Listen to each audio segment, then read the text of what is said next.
Welcome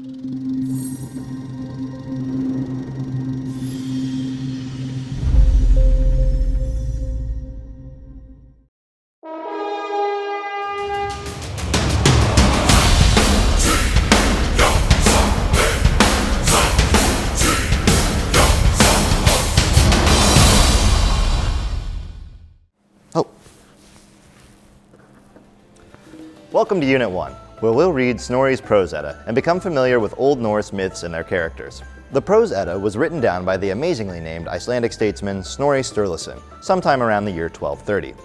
This collection of mythological material comes in 3 parts, of which we'll read 2, Gylfaginning, Hatatal, and Skaldskaparmál.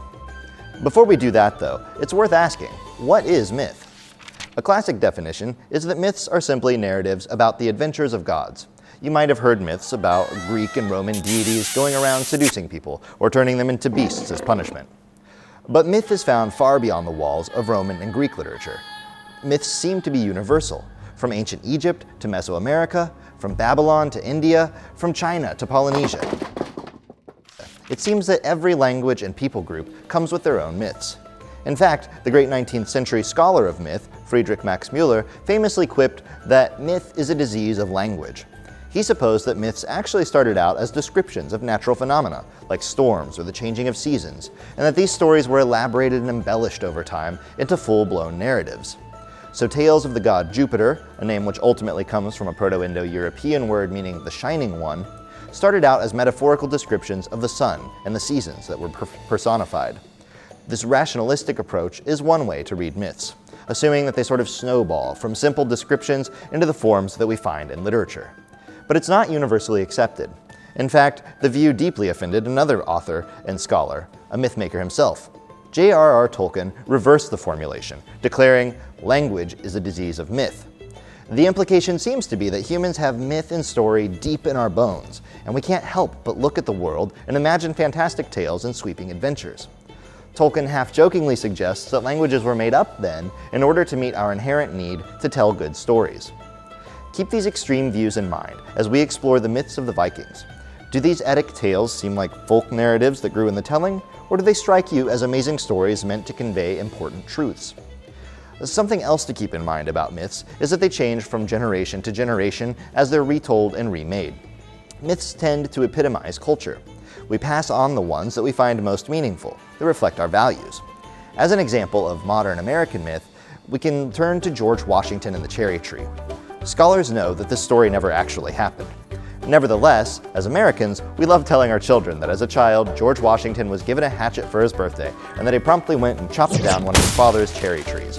When his angry father confronted him about it, he responded, "I cannot tell a lie, father. I cut down your cherry tree."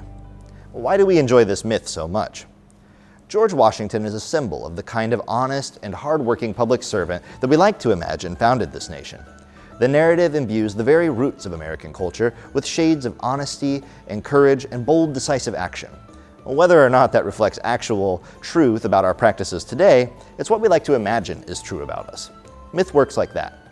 As you read the Edda, ask yourselves, what kind of actions did these Norse speakers valorize? Whether they acted that way or not, what kind of behavior did they enjoy hearing about? Why? Viking myths also have a religious layer, which brings me to our next main idea. As you learn from this unit's background reading, Iceland was initially settled by pagan Norwegians in the decades around 900. Before this, there was no writing or literacy except for runes. In Íslendingabók, the Icelandic historian Arian Frodi reports to us that in the summer of 999, the Icelanders made a momentous decision. For decades, there had been friction between missionaries and local pagan leaders. A few men had even been killed. After days of fierce debate over whether or not they would convert to Christianity, their leader decided to hide himself under a blanket for 3 days and nights to think it over. On the 3rd day, he rose from beneath that blanket and declared that Iceland would follow Christ. Later sagas commemorate this event as the greatest thing that has ever happened to Iceland. With Christianity came literacy, which means that all these myths we're about to dive into were finally recorded and carefully preserved, but by Christians, not pagans. So the upshot is we need to keep that strange fact in mind. Yes, these stories are immensely fun and entertaining. But as you read them, ask yourself, Given the amount of very unchristian behavior going on in the Eddas, what might a Christian Icelander have gotten out of these tales? Beyond entertainment, what kind of cultural work do these texts do? Did they teach lessons or values? Snorri gives us some answers in his prologue to Gylfaginning, so pay close attention to his own justifications and ask yourself if they're convincing. You're ready to start reading. Welcome on board. Let's set sail.